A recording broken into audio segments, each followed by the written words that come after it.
नमस्कार। आज के व्याख्यान में आप सभी का स्वागत। मैं डॉक्टर पूर्णिमा मिश्रा, सहायक प्राध्यापक अर्थशास्त्र, शासकीय जे योगानंदम छत्तीसगढ़ महाविद्यालय रायपुर में पदस्थ हूँ। आज का मेरा व्याख्यान सामान्य संतुलन पर होगा। इस व्याख्यान में मैं सामान्य संतुलन के कार्यकरण के साथ सामान्य संतुलन का अस्तित्व, उसकी स्थिरता, उसकी अस्थिरता और उसकी अद्वितीयता पे प्रकाश डालूंगी। यह topic MA second semester paper micro economics के 4th यूनिट से लिया गया है। आइए सबसे पहले हम देखते हैं संतुलन का क्या अर्थ है। संतुलन का अर्थ है विश्राम की वह स्थिति जिसमें परिवर्तन का अभाव पाया जाता है। अर्थशास्त्र में संतुलन शब्द फिजिक्स से लिया गया है। फिजिक्स में इसका अर्थ है समांतुलन। समांतुलन वह स्थिति है जिसमें विरोधी शक्तियां या प्रवृत्तियां एक दूसरे के प्रभाव को निष्प्रभाव कर देती हैं। भारतीय अर्थशास्त्री श्री मेहता जी के अनुसार अर्थशास्त्र में संतुलन गति में परिवर्तन की अनुपस्थिति को बतलाता है। श्री स्टिगलर के अनुसार असंतुलन में आवश्यक रूप से जड़ता नहीं होती, बल्कि इसके स्थान पर बलशाली शक्तियां एक दूसरे के प्रभाव को निष्प्रभाव कर देती हैं। आइए अब हम रेखा चित्र के माध्यम से संतुलन को समझते हैं। प्रस्तुत चित्र में मांग रेखा और पूर्ति रेखा एक दूसरे को ई बिंदु पर काट रही है, यानी इस ई बिंदु पर मांग और पूर्ति आपस में बराबर है। संतुलित कीमत है ओपी और संतुलित मात्रा है ओक्यू। इस चित्र में प्रदर्शित OP1 कीमत पर मांग से पूर्ति अधिक है, यानी आधिक्य पूर्ति की स्थिति है, और OP2 कीमत पर पूर्ति से मांग अधिक है, यानी आधिक्य मांग की स्थिति है। अर्थशास्त्र में जब तक निश्चित कीमत पर मांग और पूर्ति समान हो, तब तक वह संतुलन की स्थिति होती है। यानी ई बिंदु पर एक निश्चित कीमत है ओपी और इस ओपी कीमत पर मांग और पूर्ति आपस में बराबर है, यानी ई बिंदु जो है वह संतुलन की स्थिति को प्रदर्शित करता है। आइए अब हम देखते हैं कि सामान्य संतुलन क्या है और एक अर्थव्यवस्था सामान्य संतुलन की स्थिति में कब होती है।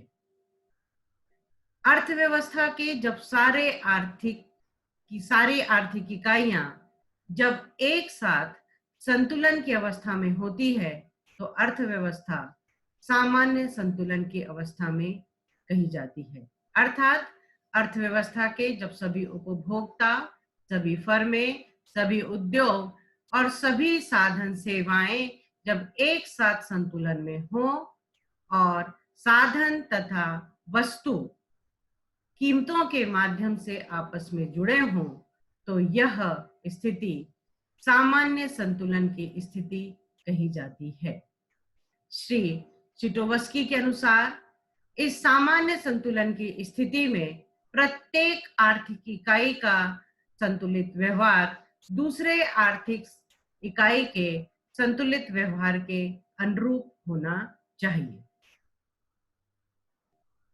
स्टिगलर के अनुसार सामान्य संतुलन का सिद्धांत अर्थव्यवस्था के समस्त भागों के परस्पर संबंध का सिद्धांत है, यानी यह सिद्धांत अर्थशास्त्र के सभी भागों का एकीकरण करता है, सभी आर्थिक इकाइयों के निर्णयों का भी वह एकीकरण करता है। सामान्य संतुलन सिद्धांत कुछ मान्यताओं पर आधारित है, जिसकी मान्यताएं हैं: पहला, वस्तु बाजार तथा साधन बाजार में पूर्ण प्रतियोगिता है। उपभोक्ता की आय दी हुई है और वह स्थिर है। उपभोक्ता की रुचि आदत दी हुई है, वह भी स्थिर है। साधन पूर्णतः गतिशील हैं। उत्पादन का पैमाना स्थिर है। सभी फर्में समरूप लागत स्थितियों के अंतर्गत कार्य कर रही हैं। एक उत्पादन के साधन समरूप हैं, टेक्नोलॉजी स्थिर है और अर्थव्यवस्था में पूर्ण रोजगार की स्थिति है।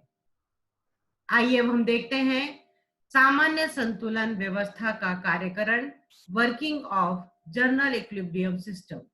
सबसे पहले हम देखते हैं उसके मांग पक्ष। मांग पक्ष की महत्वपूर्ण बातें हम चर्चा करेंगे, जिसमें पहला है कि अर्थव्यवस्था उस समय सामान्य संतुलन की स्थिति में होती है जब हर वस्तु और सेवा की मांग और पूर्ति आपस में बराबर होती है। वस्तु की मांग और पूर्ति का बराबर होना यानी बस वस्तु बाजार। वस्तु की मांग का संबंध होता है उपभोक्ता से और वस्तु की पूर्ति का संबंध होता है उत्पादक से। यानी मांग और पूर्ति यदि बराबर है तो उत्पादक और उपभोक्ता का निर्णय एक दूसरे के अनुरूप होगा। ठीक इसी प्रकार सेवा की मांग और पूर्ति बराबर होती है साधन बाजार में। सेवा की मांग का संबंध होता है नियोजक से और सेवा की पूर्ति का संबंध होता है उपभोक्ता से। उपभोक्ता अपनी सेवा प्रदान करता है, यानी साधन सेवा देने वाले और सेवा को खरीदने वाले, इन दोनों के निर्णय आपस में बराबर होने चाहिए। ये दोनों के निर्णय आपस में एक दूसरे के अनुरूप होने चाहिए। उपभोक्ता बाजार की चालू कीमतों की सापेक्षता में अपने संतुष्टि को अधिकतम बनाता है, अर्थात प्रत्येक उपभोक्ता को अधिकतम संतुष्टि प्राप्त हो रही है और उपभोक्ता जिस वस्तु की मांग करता है उसकी मांग उस वस्तु की कीमत पर ही नहीं बल्कि बाजार में जितनी भी वस्तुएं हैं उनकी कीमतों पर भी निर्भर करती है। यानी हर वस्तु की सीमांत उपयोगिता उसकी कीमत के बराबर होगी। हर उपभोक्ता अपनी पूरी आय को उपभोग पर व्यय कर देता है, यानी आय और उपभोग व्यय आपस में बराबर हैं। उपभोक्ता की सेवा कीमत पर उसकी आय निर्भर करती है, यानी उसकी सेवा के बदले में जो उसे कीमत प्राप्त होती है वही उसकी आय। उपभोक्ता जिन वस्तु की मांग करता है उस वस्तु की कीमत सेवा की कीमत पर निर्भर करती है, यानी वस्तुओं की कीमत सेवा की कीमत पर निर्भर करेगी। आइए अब हम देखते हैं पूर्ति पक्ष। यदि बाजार का ढांचा दिया हुआ है, जैसे पूर्ण प्रतियोगिता है, तकनीकी स्तर और फर्मों के लक्ष्य यदि दिए हुए हैं, तो वस्तु की जो विक्रय कीमत है वह उसकी उत्पादन लागत पर निर्भर करेगी और उत्पादन लागत उत्पादन में लगाई गई साधन की मात्रा और उन साधनों की कीमत पर निर्भर करेगी। एक फर्म या उत्पादक उस उत्पादन की मात्रा को उत्पादित करेगा जहां पर सीमांत आगम सीमांत लागत के बराबर होगी, उतना ही वह उत्पादन करेगा और उसी का वह विक्रय करेगा। आइए अब हम देखते हैं रेखा चित्र के द्वारा वस्तु बाजार का संतुलन और साधन बाजार का संतुलन। सबसे पहले हम देखते हैं वस्तु बाजार का संतुलन। बाजार में पूर्ण प्रतियोगिता है, चाहे वह वस्तु बाजार हो चाहे साधन बाजार हो, दोनों में पूर्ण प्रतियोगिता है। यानी उद्योग जो है वह कीमत निर्धारित करेगा और फर्म उसे स्वीकार करेगी। सबसे पहले हम लेते हैं वस्तु बाजार में। वस्तु बाजार में उद्योग मांग और पूर्ति की साम्यता के आधार पर प्रस्तुत चित्र में ओपी कीमत निर्धारित करता है। मांग और पूर्ति का संबंध है उत्पादक और उपभोक्ता से, दोनों के निर्णय आपस में समरूप हैं। संतुलन स्थापित होता है ई बिंदु पर। निर्धारित कीमत है ओपी जिसे फर्म स्वीकार करता है। स्वीकार की गई कीमत पे फर्म का संतुलन E1 बिंदु पर स्थापित होता है, क्योंकि इस E1 बिंदु पर फर्म के संतुलन की शर्त के अनुसार सीमांत आगम सीमांत लागत के बराबर है और सीमांत आगम रेखा को सीमांत लागत रेखा नीचे से आकर काट रही है। ई बिंदु पर फर्म संतुलन पे है और इसके अनुसार यह फर्म ओ क्यू मात्रा का उत्पादन करेगी। यानी उद्योग संतुलन की अवस्था में है और उद्योग के अंतर्गत जितनी भी फर्में हैं वे भी संतुलन की अवस्था में रहकर सामान्य लाभ प्राप्त कर रही हैं। आइए अब हम साधन बाजार का संतुलन देते हैं। साधन बाजार में मांग और पूर्ति की साम्यता के आधार पर उद्योग ओपी कीमत निर्धारित करता है। साधन बाजार की मांग और पूर्ति सेवा बेचने वाले और सेवा खरीदने वालों के निर्णयों की समरूपता को बतलाती है। कीमत है ओपी और इस निर्धारित कीमत को फर्म स्वीकार करता है और इस निर्धारित की हुई कीमत पर फर्म का संतुलन इवन बिंदु पर स्थापित हो रहा है, क्योंकि फर्म के संतुलन की शर्त के अनुसार एमआरपी और एमएफसी बराबर है। सीमांत साधन लागत रेखा को सीमांत आगम उत्पादकता रेखा ऊपर से काट रही है। ये दोनों शर्तें पूर्ण हो रही हैं, इवन बिंदु पर संतुलन स्थापित होता है, जिसके अनुसार यह फर्म ओ एम साधनों को कार्य पर लगाएगी। चित्र से स्पष्ट है, फर्म को सामान्य लाभ प्राप्त हो रहा है, क्योंकि साधनों की जितनी उत्पादकता है उतनी ही उनकी लागत है। उद्योग संतुलन की अवस्था में है और उद्योग के अंतर्गत सारी फर्में संतुलन की स्थिति में हैं। सामान्य संतुलन के कार्यकरण को टू सेक्टर इकोनॉमी के द्वारा प्रदर्शित किया जा सकता है। यह एक काल्पनिक अर्थव्यवस्था है जिसके दो सेक्टर है, एक है प्रोड्यूसर, दूसरा है कंज्यूमर। जो उत्पादक होता है वह वस्तु का उत्पादन करने के लिए साधनों की मांग करता है। उपभोक्ता जो है वह सेवा के द्वारा साधनों की पूर्ति करते हैं। प्रोड्यूसर साधनों की सहायता से वस्तु का उत्पादन करते हैं और वस्तु बाजार में वस्तु की पूर्ति करते हैं और इस बनी हुई वस्तु की जो मांग है वो उपभोक्ता करता है। यानी साधन बाजार में साधनों की पूर्ति करता है उपभोक्ता, साधन की मांग करता है उत्पादक, वस्तु बाजार में वस्तु की पूर्ति करता है उत्पादक और वस्तु की मांग करता है कंज्यूमर। एक उत्पादक साधन की सेवा के बदले उसे उसकी कीमत देता है, यानी उपभोक्ता को उसकी सेवा की कीमत प्राप्त होती है, यही उसकी आय है। और एक उत्पादक को वस्तु की कीमत प्राप्त होती है और यही उसकी आय है। सभी उपभोक्ता होते हैं, चाहे वो उत्पादक हो चाहे और कोई भी हो, हम सभी जो हैं उपभोक्ता हैं। और इसमें मान लिया गया है कि एक उपभोक्ता अपनी समस्त आय को उपभोग पर व्यय करता है। ऐसी स्थिति में वस्तु बाजार और साधन बाजार दोनों में संतुलन स्थापित है, यानी मांग और धनात्मक कीमत पर मांग और पूर्ति आपस में बराबर हैं। सभी उपभोक्ता अधिकतम संतुष्टि प्राप्त करते हैं और उत्पादक अपने लाभ को अधिकतम करते हैं। इसके पश्चात मैं आपको बताऊंगी कि सामान्य संतुलन का अस्तित्व कब स्थापित होता है।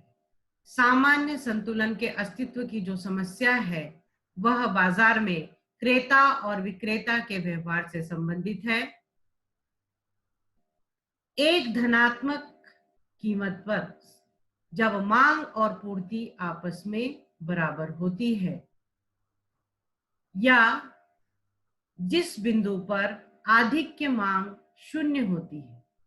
आधिक्य मांग वह बिंदु है जहां एक विशेष कीमत पर मांग और पूर्ति आपस में बराबर होगी या मांग वक्र और पूर्ति वक्र एक दूसरे को काटेंगे।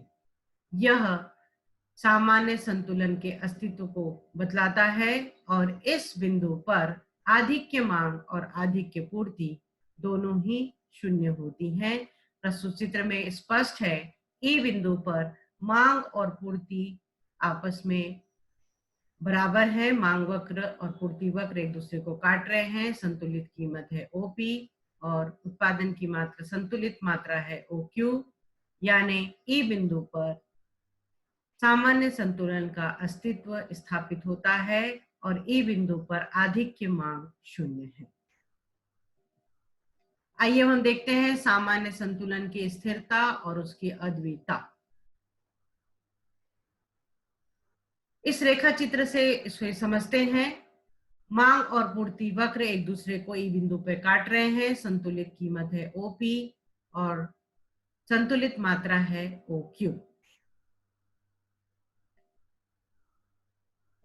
इस बिंदु पर मांग और पूर्ति आपस में बराबर है, यानी यह संतुलन को प्रदर्शित कर रहा है। यदि यह संतुलन भंग होता है और कीमत हो जाती है OP1 संतुलित कीमत से अधिक कीमत, तो चित्र से स्पष्ट है एक्सेस सप्लाई की स्थिति पैदा हो रही है, अतिरिक्त पूर्ति की स्थिति पैदा हो रही है, यानी मांग से पूर्ति अधिक है। जब मांग से पूर्ति अधिक होती है तो वस्तु की कीमत में गिरावट आती है और तब तक गिरती रहती है कीमत जब तक मांग और पूर्ति आपस में बराबर नहीं हो जाती। ठीक इसी प्रकार यदि भंग हो के कीमत OP2 हो जाती है, यानी संतुलित कीमत से कम कीमत हो जाती है, तो पूर्ति से मांग अधिक है, यानी एक्सेस डिमांड की स्थिति पैदा हो रही है, अतिरिक्त मांग की स्थिति पैदा हो रही है और अतिरिक्त मांग की स्थिति में कीमत में वृद्धि होती है और तब तक होती रहती है जब तक संतुलन पुनः स्थापित नहीं हो जाता, यानी संतुलन भंग होता है और यह पुनः स्थापित हो जाता है, अतः यह संतुलन स्थिर है। यदि दूसरे रूप में मैं कहूं तो पूर्ति रेखा को जब मांग रेखा ऊपर से आकर काटती है तो संतुलन बिंदु के नीचे आधिक्य मांग धनात्मक होती है और संतुलन बिंदु के ऊपर आधिक्य मांग ऋणात्मक होती है, तो यह संतुलन स्थिर संतुलन होता है। और यह स्थिर संतुलन जितने बार भंग होगा यह उतनी बार स्थापित होगा, इसलिए यह इसमें अद्वितीयता पाई जाती है, इसलिए यह संतुलन अद्वितीय माना गया है। यानी एक संतुलन जब भंग होता है और वह बार बार जब स्थापित हो जाता है तो यह संतुलन अद्वितीय संतुलन कहलाता है। अब हम देखते हैं सामान्य संतुलन की अस्थिरता। प्रस्तुत चित्र से स्पष्ट है, पूर्ति वक्र को मांग वक्र नीचे से आकर काट रहा है। संतुलन स्थापित होता है ई बिंदु पर, संतुलित कीमत है ओपी और संतुलित मात्रा है ओक्यू। संतुलन भंग होने पर कीमत होती है OP1, यानी संतुलित कीमत से अधिक कीमत निर्धारित होती है। चित्र से स्पष्ट है एक्सेस मांग की स्थिति पैदा हो रही है, यानी अतिरिक्त मांग की स्थिति पैदा हो रही है संतुलन बिंदु के ऊपर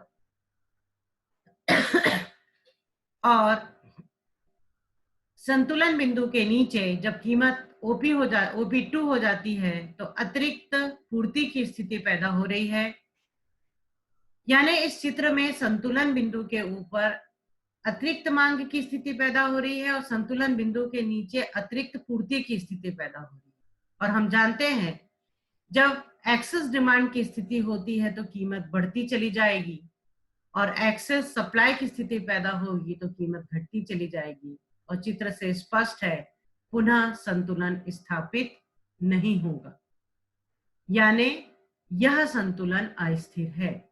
पूर्ति रेखा को जब मांग रेखा नीचे से आकर काटती है तो संतुलन बिंदु के नीचे जो अतिरिक्त मांग है वो ऋणात्मक होती है और संतुलन बिंदु के ऊपर अतिरिक्त मांग जो है वो धनात्मक होती है, जो कि इसमें अस्थिरता पैदा होती है, अतः यह पुनः स्थापित नहीं हो पाता।